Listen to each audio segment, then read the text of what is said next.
which just leaves us with an incredible final. Like, I'm not sure where this is gonna go. I'm gonna bring this one down to some time. Ladies and gentlemen, after so much ups and downs and dramatic finals of the last fights in this competition, we are down to the last two, the final of the greatest, and we have none other than my man Marshall from the Combat Hour from across the pond to tell me which fighters are actually in this final and give me a bit of an insight on who they are. Alright, we have Roy Jones Jr. from Pensacola, Florida, with a record of 66-9 with 47 knockouts, taking on Andre SOG Ward with a record of 32-0 with 16 knockouts. So the first thing that jumps off to me here is the lack of knockout percentage for Ward. I think that's going to play a factor in this fight, but I want you to set it up for us. Yeah, this is, I think when we first put the names into the hat, even though both fighters, you know, there was ifs and buts and maybes for every fighter, anyone could have beaten anyone, it was more so we kind of expected this final. Yeah. Now we're talking about two great, in my opinion, that will go down in history. Like 50 years from now, people will still be talking about Roy Jones. 50 years from now, people will still be talking about Andre Ward. Like, these guys have cemented legacy, right? Roy obviously moving up more in weight than Andre did. Andre did move up to light heavyweight, but Roy went all the way to heavyweight. So obviously, would you say a bigger guy? Yeah, in terms of frame, probably a bigger guy. About the same height. I think Roy's 6'1". No, so they have him listed at 5'11", and then Andre is. I think frame-wise, though, I've met both of them, and I think frame-wise, obviously Roy's a bit older now, so he's probably a bit bigger. But I felt like frame-wise, Roy was a bit bigger than Andre. Anyway, hell, okay. Let me look at their strengths. Andre Ward is very good at controlling distance, like in his favor. Like, I sent you that video of the Mikhail Kessler fight, and you're like, okay, but Mikhail Kessler is no Roy Jones. I understand that, but the way he was controlling Kessler, mate, Kessler was a world-class fighter regardless, and just watching that back, because it clicked in my mind, I was like, oh my god, that was his biggest strength. I know the other day we said he didn't have one strength that particularly stood out, like a certain counter punch, which he was great at counter punching, or power, or something. He had the whole round bucket, but nothing like that stood out. I think the distance control is the biggest thing, like the way he controlled it and his boxing ability. But then you flip that and you look at Roy Jones at super middleweight, which is the division we're talking about, at his prime. He was untouchable. Doesn't matter if you can control distance, he'll have a way around it. He'll flinch, he'll do a sidestep, he'll do a weird angle punch, like it's something you don't expect. It's the unknown. It's not like we're talking about an ultimate boxer or this amazing power puncher or speed. It was like all combined plus this extra thing where we're like, hold on, what the hell? How do you even do anything to that? So for me, I'm still on the fence. I feel like both of them have really good qualities and they're just clashing right now. So for me, this is interesting because Andre is so good at everything. He doesn't have that one X factor that we were talking about. So if you look at Roy's previous matchups, he's fought McClellan and Canelo. Canelo is, in my opinion, would be the best counterpuncher in this pool. By the way, guys, if whoever's just tuning into the final, he doesn't mean in real life. He means in this, to get to the final, that's who Roy has fought. Because some people, you know, some of you love to comment before you watch the whole video, will probably want to put, oh, he never fought Canelo, oh, who is this casual? But we're talking about in round 1 and round 2 of this competition, Roy was drawn against him. Carry on, sorry. Had to clear that up.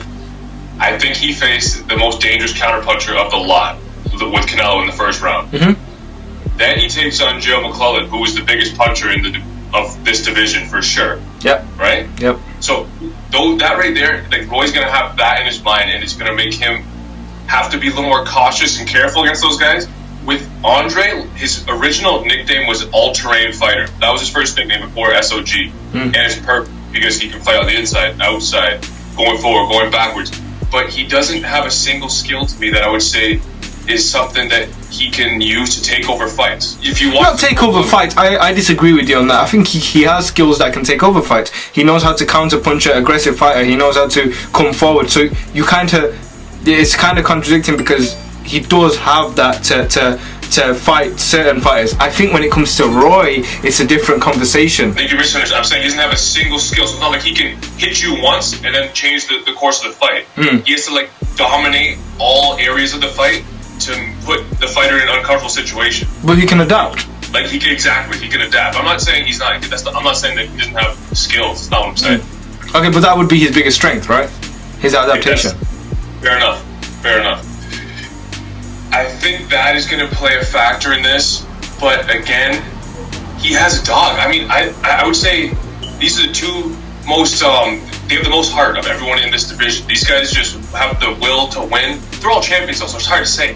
This is a hard fight to call, man. Yeah, I think what can break it down though is that when we've talked about skill, we've talked about ability. Now let's talk about the outside factors. Andre always had, the end of his career, he always had those injury issues that came to haunt him, unfortunately. And we always said that Roy at super middleweight was probably one of the best, not achievers, but in terms of athletic ability and what he did in the ring, how he went about controlling opponents. So if you look at that might edge it, because would Andre be 100% for that type of fight? Probably not. Will that make him, will that cut his ability in terms of in the fight? Can do. And also we've seen him get dropped when he moved up against a bigger guy. I feel like Roy is a bigger guy, and I feel like Roy is one of the hardest hitters in that division, and especially in that bracket that we picked out, one of the hardest hitters. If not hardest, it's just the way he hits you with his stinging shots. And hey, we've seen Andre on the floor. That can happen. I don't see Andre dropping Roy either. You can see Andre dropping. No, I don't see that. That's what I'm saying. I don't see that. I have a hard time seeing Andre hurting Roy, because we never really saw Roy take devastating body shots. So that it would be hard for him to get to his body, especially with his crazy footwork. Yeah. And let's not. He's the man that can't be touched. You know what I'm saying? He has that song. That's a classic. So yeah, I think he'd have a hard time staying on the outside with Roy because of Roy's quickness and lateral movement. He'd have to try to make it a dogfight, which is going to make him walk on the left hooks. And I don't think Roy would drop forward, but he would buzz him often and would be racking up some rounds. But Andre's going to be in the fight all the way, and he's going to pull some rounds out with some. I think it'll be close. I do agree with you saying he'd buzz him. But I can also see him earlier rounds, like controlling what Roy does. Feel like he'd win earlier rounds, and Roy would, switch it up a bit, which is kind of opposite, because that's what Ward usually does. He adapts, but I feel like it would be a flip. I feel like Andre would win a lot of the first earlier rounds, be able to counter Roy, because that's what he's good at. But then there'll come a point in the fight where it'll just get a bit too tricky. I feel like Roy's weirdness, that footwork, them angles will start coming into play, and you're like, hold on a second, what? And Roy was, he's a fit guy, and especially if we're talking about the super middle Roy, he had the engine to carry on. So, if you look at the James Toney fight with Roy, James Toney's a superb defensive fighter. Andre's an amazing defensive fighter. Him and Roy would be the two. Sorry, Andre and James would be the two best defensive fighters in this pool, in my opinion. And you saw how Roy dealt with that, and he landed good shots. I think he would be finding the target as well on Andre, and he would pick his shots properly, and he would cruise to a unanimous decision victory, in my opinion. It's still hard, because whenever you close your eyes and you picture both of them standing across from each other, you're like, do we really know what we're talking about here? We don't, because when history's all said and done, like 50 years down the line from now, I think Andre Ward will be the greatest super middleweight of all time, just because of his body of work, the Super 6 tournament, the guys he beat.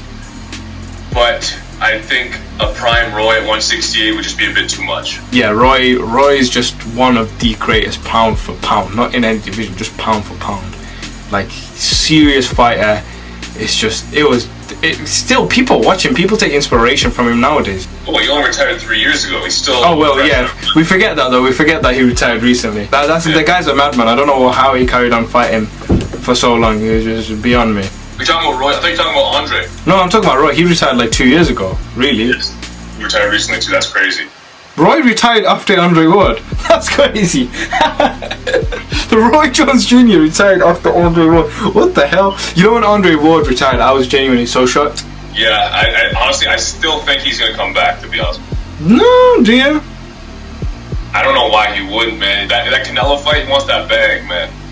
I don't think so. He's got such a good job right now, and he's so like that undefeated career. Like I don't know. Hell, if he comes back and beats Canelo, though, if he comes back and beats Canelo, then we'd have to revisit this conversation, man. If he beats a prime Canelo, we have to break down again. We might have to, but that's for another day. Seems like we've closed the curtain on this competition. Roy Jones Jr. is the greatest, is your winner of this bracket. It's been a pleasure doing this series with you. First of all, huge credit to Marshall from the Combat Hour. If you haven't checked out their page, go check it out. Really good content, especially their new series, Uncrowned Kings, where they've taken uncrowned champions over the years, and they're doing a similar sort of format to this, where you've done the draw, and now they're going to be discussing those fights. I'm telling you now, there's some big fights. You want to just mention some of those fights? So we did modern day fighters as well. We went all the way back to the early 1900s. So we got Chisora versus Ken Norton. Yes, Ken Norton won the title, but he didn't win it in the ring, and he didn't defend his title, so we threw him in there because we thought he would be in for some fun matchups, which is a crazy fight. Andrew Galata, Tommy Morrison's coming up, which is going to be nuts. Another fight that I was really excited about, Dillian White versus Cleveland Williams. So that's just a few in the first round. Stay tuned. Episodes are dropping every day. Awesome. And also make sure to stay tuned. Next week we've got the Behind the Mic podcast dropping on the channel, hosted by the one and only Michelle Joy Phelps. So make sure to stay tuned for that. A lot of content coming through during this quarantine time, guys. Make sure to stay safe, and we will catch you very soon. Hey fight fans, it's Michelle Joy Phelps. If you haven't already subscribed to my YouTube channel, make sure you go ahead and do so by clicking the icon right here, and also hit the bell button so that you can get alerts every time we upload a new video.